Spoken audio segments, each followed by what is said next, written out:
আজ দুপুরে খেতে বসলেই বর আমার উপর পুরো রেগে যাবে। কারণ এমনিতেই পটল পছন্দ করে না, তার উপর আবার পটলের খোসা খাওয়াবো আজকে বরকে। পরে না হয় যা হবে দেখা যাবে। পরেরটা পরেই না হয় বুঝে নেব। এই যে দেখো, প্রথমে খোসাগুলো ছাড়িয়ে নিয়ে একটু সেদ্ধ হতে বসিয়ে দিয়েছি। জানো তো কি হয়েছে? আগের দিন রাত্রেবেলা ১২টা বাজে, তখনও ঘুম আসছে না। হঠাৎ করে একটা ভিডিও আমার সামনে আসলো, দেখেই ভালো লেগে গেল আর মাথায় আইডিয়াটাও চলে আসলো। সকাল সকাল রান্নাঘরে এসে এই কাজটাই আগে শুরু করলাম। এই যে প্রথমেই একটা তাওয়া নিয়ে নিয়েছি, তাও আবার মাটির। কিছুদিন আগে এটা কিনেছিলাম, ভেবেছিলাম এটা আর হয়তো ব্যবহার হবে না, কিন্তু না, আজকে তো কাজে লেগে গেল। কোনো জিনিসই কিন্তু বেকার যায় না, সবেরই কিছু কাজ আছে। এজন্য কাউকে কখনো অবহেলা করতে নেই, সে জিনিসই হোক বা মানুষই হোক। প্রথমেই তো দেখলে শুকনো খোলাতে শুকনো লঙ্কাগুলো ভেজে নিয়েছি, তারপরে রসুন পেঁয়াজ আর একটু কালো জিরে দিয়ে ভেজে নিলাম। তারপর লাস্টে সেদ্ধ করা যে খোসাগুলো সেগুলোকে একটু ভেজে নিয়েছি। এইবার বাটনা বাটাতে বেটে নেব।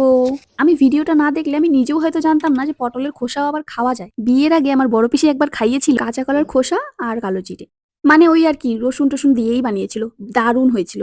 কিন্তু তারপর থেকে আর কোনো রকম ওরকম ধরনের বাটা খাওয়া হয়নি।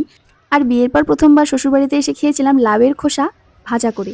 দারুণ টেস্ট হয়েছিল কিন্তু খেতে। তোমরা একবার খেয়ে দেখো। আর এদিকে দেখো, রাত্রে ভিডিওটা দেখার পর আমার তো মন মানলো না, আজকে করে ফেললাম। আর এদিকে বরমশাই চলে এসেছে, তো চলো বরের মুখে শুনে নাও কেমন হয়েছে।